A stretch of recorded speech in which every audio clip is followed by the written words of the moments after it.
예표원에 인사합시다. 올해도 살아남으신 것을 축하합니다. 네. 국내에서 코로나 첫 확진자가 나온 지 오늘로 301일째가 되었다 그럽니다. 그러나 코로나 감염자는 줄어들 기미가 보이지 않고 오히려 더 확산되어 가고 있습니다.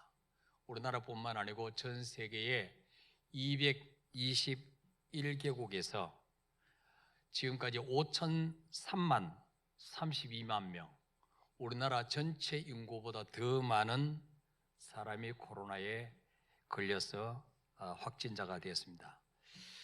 130만 명이 넘는 사망자가 나왔습니다. 130만 명이라 그러면 우리나라 수원시의 인구와 양평군의 인구를 합친 숫자라 그럽니다. 그러니까 수원 시민들 숫자, 양평군 사람들이 다 없어졌다고 생각해 보세요. 엄청난 숫자죠. 그래서 제가 살아남으신 것을 축하한다고 인사를 하라 그랬습니다. 여기서 살아남은 것은 보통 일이 아니죠. 한순간도 마음 놓을 수 없는 그 불안과 긴장이 연속되는 이 상황 속에서 하나님은 오늘 우리에게 뭐라고 말씀하시느냐? 항상 기뻐하라, 쉬지 말고 기도하라, 범사에 감사하라, 그렇게 명령하고 있습니다. 현대 성경에 보면 이 말씀을 이렇게 번역하고 있습니다. 항상 기뻐하십시오. 언제나 기도에 힘쓰십시오. 어떤 처지에 있든 감사하는 마음을 잊지 마십시오. 이것은 하나님께서 그리스도 예수를 믿는 여러분에게 바라시는 뜻입니다. 여러분, 어떤 상황에 있든지 항상 기뻐할 수 있고, 어떤 문제를 만났든지 항상 기도할 수 있고, 어떤 처지에 있든지 감사할 수 있는 것은 이건 누구나 할 수 있는 일이 아니에요. 하나님이 없는 불신자는 죽었다 깨도 할 수 없는 일이에요. 예수 믿는다 할지라도 정말 인생의 모든 생사화복이 하나님의 손에 있고 그 하나님이 나의 아버지라는 사실을 정말로 믿는 하나님의 자녀만이 할 수 있는 특권인 것입니다. 요즘 다니엘 기도를 통해서 우리가 많은 은혜와 도전을 받습니다. 우리 모두는 내가 제일 힘들다고, 내 인생이 제일 고달프다고 그렇게 생각하는데, 여러분 다니엘 기도에 보니까 정말 그 사랑의 헌금 할 때 얼마나 우리 주변에 아픔을 당하고 슬픔을 당한 사람들이 얼마나 많이 있습니까? 지난 목요일 11월 12일 밤에 우리 TV 탤런트 김예랑 성도님의 간증은 우리 모두에게 엄청난 은혜와 도전을 주었습니다. 3대째 예수 믿는 모태 신앙인으로서 정말 28살에 KBS 공채 탤런트에 합격하고 믿음 좋은 믿음의 남편 영화 감독과 결혼해서 8년 동안 3명의 자녀도 허락해 주셨습니다. 정말 지금까지 어떤 문제라도 기도하면 늘 하나님은 좋은 것으로 응답해 주셨습니다. 너무너무나 행복한 그런 삶을 사는 가운데 셋째 아이를 낳고 조리원에서 산후조리하고 있을 때에 둘째 아이를 맡겨놓은 어린이집에서 연락이 옵니다. 이제 30개월 된 둘째 딸 여원이가 경기를 해서 쓰러졌다는 것입니다. 하루에 30-40번씩 아이가 쓰러져서 눈이 뒤집히고 거품을 흘리면서 버둥버둥 해보세요. 얼마나 놀라겠습니까? 부모 가슴이 얼마나 아프겠습니까? 그래서 큰아이도 맡기고 그 젖먹이 태어나지 얼마 되지 않는 그 막내 아이도 내버려두고 그 둘째 딸 여원이를 살리려고 80일 동안 병원에 입원해서 병과 사투를 벌이고 하나님과 씨름을 하는 그런 삶을 살았습니다. 지금까지 한 번도 경험해 보지 못한 너무나 낯선 하나님을 그때부터 경험하기 시작한 것입니다. 보잘것없어 보이는 아이 한 명이 쓰러지니까 모든 것이 한순간에 바뀌어버렸습니다. 일하러 갈 수도 없고 제때 밥도 먹을 수도 없고 자고 싶을 때 잠도 잘 수 없는 이런 삶이 되어버렸습니다. 우리의 삶도 마찬가지입니다. 여러분, 정한 때에, 식사 때에 내가 밥 먹을 수 있다는 것, 정말 피곤해서 잠자고 싶을 때 잠자리에 누워 잘 수 있다는 것, 일하러 가야 되는 시간에 내가 일하러 갈 수 있다는 것, 늘 하던 대로 일상생활을 할 수 있다는 것이 이게 보통 은혜가 아니라는 거예요. 근데 우리는 이것이 얼마나 큰 은혜인지 모르고 당연한 줄 알고 살 때가 너무나 많았다는 거죠. 일상이 다 깨지고 한순간에 가정에 먹구름이 몰려오고 모든 가족들이 우울에 빠져 있고 이런 가운데서 그 김일랑 성도는 너무 두렵고 떨려서 하나님 앞에 무릎 꿇고 울며 기도합니다. 하나님, 우리 딸 여월이 좀 살려주십시오. 그때 하나님이 이 자매에게 들으신 말씀이 무엇입니까? 항상 기뻐하라. 쉬지 말고 기도해라. 범사에 감사해라. 이렇게 말이 되는 소리예요. 아무리 하나님이지만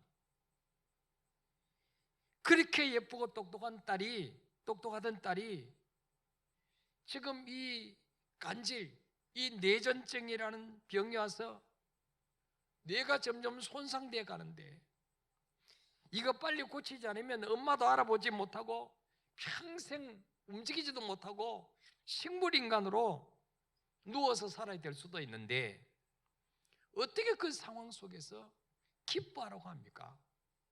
정말 하나님 너무하신 하나님이죠. 열심히 아이를 살려보려고 약을 먹고 치료를 받고 그렇게 병원 기도실에 가서 예배실에 가서 눈물로 기도하는데도 그러면 뭔가 상황이 좀 나아져야 될 거 아니에요?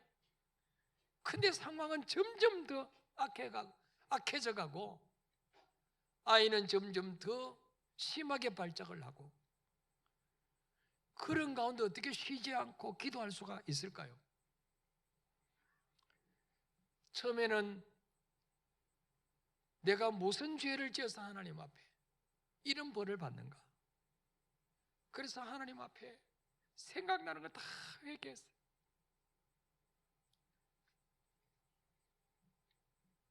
그리고 그 와중에서도 하나님 앞에 감사할 조건을 찾았어. 억지로라도 감사 기도를 했습니다. 그럼에도 불구하고 상황은 점점 더 어두워져 갈 때에 그때도 정말 감사할 수가 있겠습니까? 우리 김예랑 성도도 모태신앙인이고 3대 예수 믿는 믿음의 가문에서 자랐지만 정말 인간이기 때문에 자기가 원하는 때에 원하는 방법으로 하나님이 응답해 주지 않자 너무너무 섭섭한 거예요. 하나님께 화가 난 거예요. 그래서 입에서 하나님을 욕하기 시작했습니다. 하나님 어떻게 그렇게 이 사소한 소원 하나 못 들어주십니까? 30분만 아이 경기 멈추면 얘가 그토록 좋아하는 떡볶이 먹이고 치료받고 하고 싶은데 이 기도 하나 안 들어주십니까? 나 이런 하나님 안 믿겠습니다. 그리고 딸을 유모차에 태워서 끌고 예배실을 뛰쳐나왔어요. 근데 40분이 지난 후에 이 엄마는 다시 그 아이를 유모차에 싣고 예배실로 발걸음이 향해지고 있었어요. 왜 그랬을까요? 아무리 생각해도 주님밖에는 의지할 분이 없기 때문에 아무리 생각해도 내 딸을 고쳐줄 분은 하나님 외에는 없어요. 그러니까 순간적으로 속상하고 화가 나서 하나님을 욕하고 다시는 내가 당신 찾지 않겠습니다 그랬지만 그러나 40분 후에 다시 하나님 앞에 돌아가는 거죠. 하나님은 이 딸 예원이를 통해서 그 어머니 김예랑 성도님과 주변 사람들을 깨트리시고 다듬으시고 변화시키기를 원하셨어요.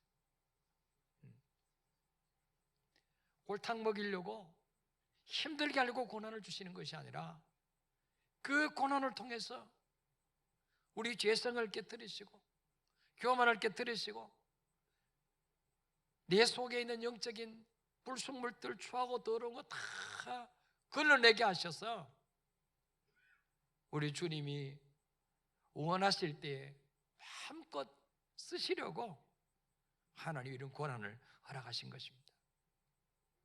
이 고난을 통해서 처음에는 자기 딸만 고쳐달라고 기도했는데 어느 날 기도하는 건데 주님이 왜 네 딸만 위해서 기도하느냐? 그 병실에는 똑같은 병으로 고통당하는 많은 아이들과 엄마가 있어요. 지금까지는 자기 딸밖에 눈에 보이지 않았어요. 근데 이 주님의 음성을 듣고 회개하고 그때부터 그 병실에 동일한 아픔을 당하는 엄마와 아이를 위해서 기도하게 하셨고 또 기도하는 가운데 가족과 시댁과 남편과 친구들을 정말 주님의 마음으로 사랑하지 못했던 것을 돌아보게 하시고 회개시키셨어요. 그리고 나중에는 자기에게 상처를 준 사람들, 아직까지 용서하지 못하고 있는 사람들, 그 사람들 다 용서하고 사랑해라. 그래서 그 8개월 동안 병실 있는 가운데 하나님은 김예랑 성도에게 있던 그 부족한 부분들을 채우게 하시고 그 속에 있는 추하고 더러운 불순물들을 다 제거하게 하신 후에 비로소 딸을 완전하게 고쳐주셨습니다. 정말 하나님 앞에 기뻐하고 감사할 수 있도록 하나님 다른 사람들에게 하나님 살아계심을 증거하게 만드시고 같은 병실에 부처님 믿는 그 아이 엄마를 예수 믿게 하시고 이 고난을 통해서 하나님은 여러 가지 일을 하셨어요. 기도하지 않던 그 아이 엄마에게 그 고난을 통해서 24시간 주님만 바라보며 기도하는 훈련을 시키셨고 감사할 수 없는 환경 속에서도 하나님께 감사하는 훈련을 시키셨어요. 예. 여러분 우리 인간은 얼마나 강한지 이런 정말 고난이 없으면 이런 아픔이 없으면 좀처럼 하나님 앞에 항복하지 않습니다. 어지간하면 내가 주인이 되어서 내 마음대로 살려고 그러고 내 고집대로 살려고 그러고 내 하고 싶은 대로 살려고 그러고 이게 우리의 모습이에요. 그리고 하나님 너무 마음이 아프지만 그러나 우리를 통해서 영광을 받으시기 위해서는 어쩔 수 없이 고난을 허락하셔야 되는 것입니다. 같은 병실에는 8살 난 남자아이 너무 잘생긴 아이가 엄마가 데리고 입원해 있는데 그 아이는 이 간질로 뇌 손상을 입어서 벙어리가 돼서 너무 잘생긴 남자아이인데 말을 못하게 됩니다. 자기 딸도 치료받지 못하면 그렇게 되는 거예요. 이 자기 눈앞에 보고 있어요. 이게 현실이에요, 현실. 그런 불안과 두려움 가운데 있었지만 딸이 경기를 하고 정신이 돌아오면 딸과 함께 찬양하면서 하나님께 감사했어요. 무슨 찬양했습니까? 좋으신 하나님. 무슨 좋으신 하나님이에요. 그 가정에 그런 아픔을 주시고 그런 힘든 고난을 주신 하나님, 무슨 좋으신 하나님이겠어요? 그런데도 그 김예랑 성도는 딸과 함께 비디오를 보여줬잖아요. 손을 들고 좋으신 하나님, 좋으신 하나님, 참 좋으신 나의 하나님. 이 찬양을 받으시는 하나님의 그 마음이 어떻겠어요? 입에서 원망이 나올 수 있는데, 불평이 나올 수 있는데, 그 고난 주신 하나님을 좋으신 하나님이라고 찬양하니까 그 하나님 마음이 어떻겠어요? 한 번은 그 딸 요원이가 일어나서, 엄마, 어젯밤에 꿈속에서 예수님이 찾아오셨어요. 예수님 뭐라고 그러셨어요? 예수님이 우셨어. 예수님이 우셨다는 거. 그 딸에게 찾아오셨어. 우리가 인생이 힘들고 여러 가지 문제 때문에 고통을 당할 때 우리 주님은 웃고 계시는 분이 아니에요. 우리 주님 울고 계시는 하나님. 근데 정말 이 감사할 수 없는 그 환경 속에서도 이 김혜랑 성도가 딸과 함께 억지로라도 감사하면서 좋으신 하나님, 좋으신 하나님, 참 좋으신 나의 하나님, 끊임없이 감사하며 찬양할 때 하나님은 기적을 베풀어 주셨어요. 그래서 깨끗하게 원치되어서 하나님 영광 돌리는 가정으로 하나님 변화시켜 주셨습니다. 사랑하는 여러분, 2020년은 시작부터 코로나19로 살아는 판을 걸어가듯이 한 걸음 한 걸음 정말 조심스럽게 여기까지 살아왔습니다. 가족끼리도 서로 경계하고, 친구끼리도 서로 경계하고, 성도끼리도 서로 경계하면서 이렇게 살아왔어요. 한순간에 당연한 것처럼 여겼던 일상들이 무너지고 모든 것이 뒤죽박죽된 것처럼 보이는 한 해였습니다. 얻은 것보다 잃어버린 것이 더 많은 한 해인 것처럼 보입니다. 그러나 하나님은 이 한 해 동안도 우리를 눈동자같이 지켜주셨어요.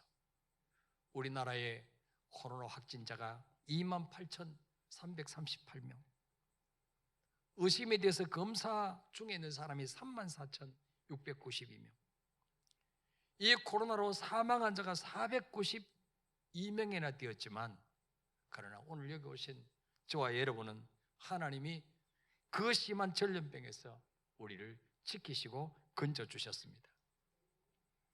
더 중요한 것은 이 코로나19로 인하여 많은 사람들이 하나님을 떠났습니다. 때로는 사람들의 핍박과 멸시에 찬 그 비난과 그런 것 때문에 떠난 사람도 있지만,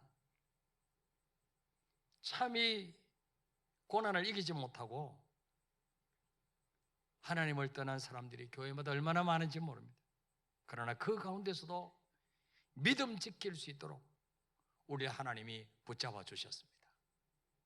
여러분, 내가 믿음 지킨 것처럼 보이지만 아니에요. 우리도 그 김예랑 성도처럼 내 마음에 안 들면 하나님 욕하고 돌아서고 떠날 수 있어요. 그러나 하나님이 다시 그 김예랑 성도의 마음을 붙잡아 주셨어요. 하나님 때문에 다시 돌아서 또 기도하게 만드신 거예요. 예. 또한 지금까지 우리가 이 코로나가 오기 전까지만 해도 정말 얼마나 전염병에 대한 두려움 없이 함께 모여서 예배드리고, 마스크 끼지 않고 찬양하고 기도할 수 있었다는 것이 얼마나 감사한 일인지를 깨닫지 못했어요. 그런데 이 코로나를 통해서 정말 마스크 끼지 않고 서로 경계하지 않고 교회 들어올 때마다 온도 체크하고 이름 적고 그렇게 안 하고 예배 드릴 수 있었던 환경이 얼마나 감사했는지 그때는 깨닫지 못했잖아요. 이 코로나를 통해서 깨닫게 하시는 거예요. 교회적으로 또 감사한 것은 이 코로나 때문에 거의 성도들이 50%, 3분의 1 이상 다 줄었습니다. 그러니까 교회 재정이 어려움을 당했어요. 어떤 교회는 교역자를 줄이고 사례비를 삭감하고 정말 이런 교회들이 많이 있습니다. 조그만 개척교회는 아예 폐쇄시켜버린 교회들이 엄청 많이 있습니다. 그럼에도 불구하고 하나님께서는 우리 교회를 사랑하셔서 이 고난 가운데서도 다음 세대를 살리기 위해서 126평의 교육관을 건축하게 해주셨으니 이 또한 얼마나 감사한지 알 수가 없습니다. 시편 136편 1절 2절에 보니까 여호와께 감사하라. 그는 선하시며 그 인자하심이 영원하미로다. 신들 중에 뛰어난 하나님께 감사하라. 그 인자하심이 영원하미로다. 왜 우리가 늘 하나님께 감사해야 되느냐? 그분은 선하신 하나님이시다. 인자하심이 영원하신 분이다. 여러분, 아무리 하나님이 악해도 나보다는 선합니다. 그렇잖아요? 여러분보다는 선하신 분이에요. 누가 하나님을 보고 악하다 할 수가 있어요? 감사합니다라는 말에는요, 고맙습니다라는 말과 당신 덕분입니다 라는 뜻이 반반이 섞여 있다 그럽니다. 고맙습니다. 당신 덕입니다. 이게 바로 감사하다는 말이에요. 언제 지뢰를 밟을지 모르는 지뢰밭 같은 1년을 우리가 조심스럽게 한 걸음 한 걸음 무사히 여기까지 걸어온 것은 내가 잘나서 그런 게 아니에요. 하나님의 은혜인 줄 믿습니다. 하나님 덕분인 줄 믿습니다. 우리 삶 속에 감사함이 사라지고 당연함이 자리 잡을 때 몰락이 시작되는 것입니다. 당연함. 아침에 건강한 몸으로 눈 뜨는 거 당연하게 생각했어요. 물건이 떨어졌을 때 허리에 통증 느끼지 않고 고풀에서 물건 주울 수 있는 거 당연한 줄 알았어요. 밥 먹을 때만 되면 밥 먹을 수 있는 거 당연한 줄 알았어요. 저녁에 잠잘 시간이 되면 편안하게 잠잘 수 있는 거 당연한 줄 알았어요. 그게 당연한 게 아니란 거죠. 우리 가정에 그런 조그만 문제 하나 터져보세요. 조그만 사건 하나 터져보세요. 잠잘 때 잘 수 있겠습니까? 밥 먹을 시간에 밥 먹을 수 있겠습니까? 일하러 갈 시간에 일하러 갈 수가 있겠습니까? 없는 거예요. 감사가 없는 성공은 교만을 낳고 교만은 패망의 선봉이 되는 것입니다. 우리는 우리의 삶에 문제가 올 때마다 하나님의 뜻이 어디 있는지 질문하며 궁금해합니다. 하나님, 왜 내 삶 속에 이런 고난 주십니까? 왜 이 문제 주십니까? 이 고난을 통해서 하나님이 내가 어떻게 되기를 원하십니까? 어떻게 살기를 원하십니까? 어떻게 돌이키기를 원하십니까? 궁금해하면서 질문하는 기도를 많이 합니다. 그러나 여러분, 하나님의 뜻은 간단합니다. 모든 계획이 내 계획대로 안 된다 할지라도 항상 기뻐하며 살라는 것입니다. 이해할 수 없는 문제가 터져도 기뻐하며 살라는 것입니다. 하나님, 우리가 문제 앞에서 두려워하고 떨고 슬퍼하고 탄식하는 것을 보실 수가 없는 것입니다. 나는 지금도 살아있고 너와 함께하고 있는데 왜 낙심하고 있느냐? 왜 모든 것이 끝난 것처럼 나는 슬퍼하고 있느냐? 내가 역사의 주관자이라고 믿는다면 항상 기뻐해라. 이게 하나님이 우리랑 하신 뜻이에요. 시편 30편 5절에 보니까 저녁에는 울음이 깃들일지라도 아침에는 기쁨이 오르다. 늘 기쁜 날만 있으면 얼마나 좋겠습니까마는 우리에게는 정말 울음이, 눈물이 우리 삶을 지배하는 그런 저녁 때도 있어요. 그러나 저녁이 깊어지면 반드시 아침이 오잖아요. 그러나 그때라도 기뻐해라. 왜? 아침이 올 거니까. 아침에는 기쁨이 오르다. 어떤 환경 속에서도 기뻐하면 환경을 주관하시는 그 하나님이 우리 환경도 바꿔주시겠다는 것입니다. 그러므로 기뻐하라는 거죠. 이해할 수 없어도 우리는 뭐예요? 주님이 하라면 하라는 대로 하는 거예요. 가나 혼인잔치 집에 포도주 떨어졌을 때 예수님의 어머니가 하인들을 부르서 하는 말이 뭐예요? 이제부터 이분이 뭐라고 하시든지 시키는 대로 해라. 시키는 대로 해라. 하인들이 그 말에 순종했을 때 물이 포도주 되는 기적이 일어났지 않습니까? 하나님의 말씀이 왜 그렇게 살아야 되는지, 왜 그렇게 해야 되는지, 왜 기뻐할 수 없는 상황 속에 기뻐해야 되는지 이유를 알 수 없지만 하나님이 하라면 하면은 반드시 말씀대로 되어진다는 것입니다. 두 번째로 우리를 향하신 하나님의 뜻이 무엇입니까? 내가 원하는 때에 내가 원하는 방법으로 응답이 오지 않을지라도 기도를 멈추지 말라는 거예요. 시험 들지 말고 하나님의 때를 기다리라는 거예요. 내 때와 하나님의 때는 다르다는 것입니다.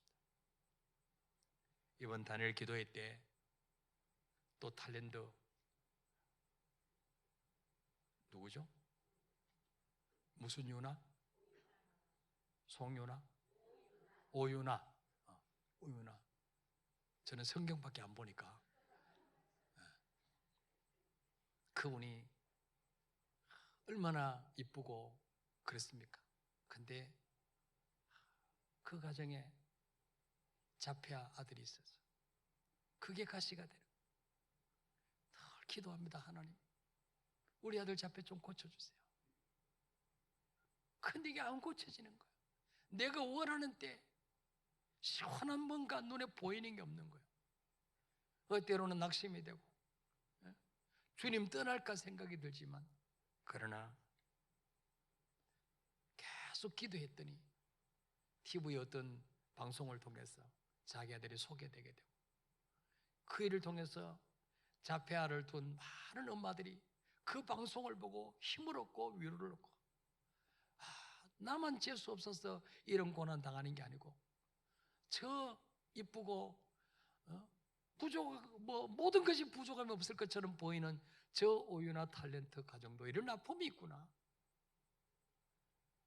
나는 우리 아이가 부끄러워서 식당에도 못 데려가고 그냥 다른 사람들은 의식해서 집에만 가둬놓는데 저분은 그 아이 데리고 여행도 다니고 식당도 다니고, 나도 이제 우리 아이 데리고 다녀야 되겠다. 이 아들을 통해서 가신 것처럼 보이는 그 아들을 통해서 하나님 영광 받으시고 동일한 아픔을 당하는 많은 엄마들에게 위로를 줄 수 있다는 거예요. 이 하나님의 계획이 있구나. 여러분, 고난 속에 다 하나님의 계획이 있어요. 뜻이 있어요. 잠깐 내가 힘들고 고통당하지만 그러나 시험 들지 말고 하나님의 때가 될 때까지 기도하라는 것입니다. 왜냐하면 우리 하나님은 잠시도 쉬지 않고 모든 걸 지켜보고 있다는 거예요. 때가 되면 반드시 역전시켜 주신다는 것입니다. 이걸 믿어야 돼요. 좋으신 하나님 믿어야 돼요. 그래서 어떤 환경 속에서도 우리가 입을 지키시길 바랍니다. 입을 원망하지 말고 불평하지 말고, 요게 문제야. 요게 문제. 그냥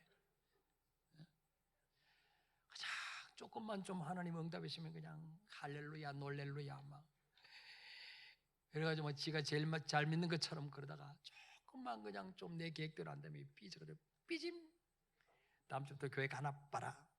11조 하나 봐라. 얼마나 변덕이 죽을 듯이 하는지.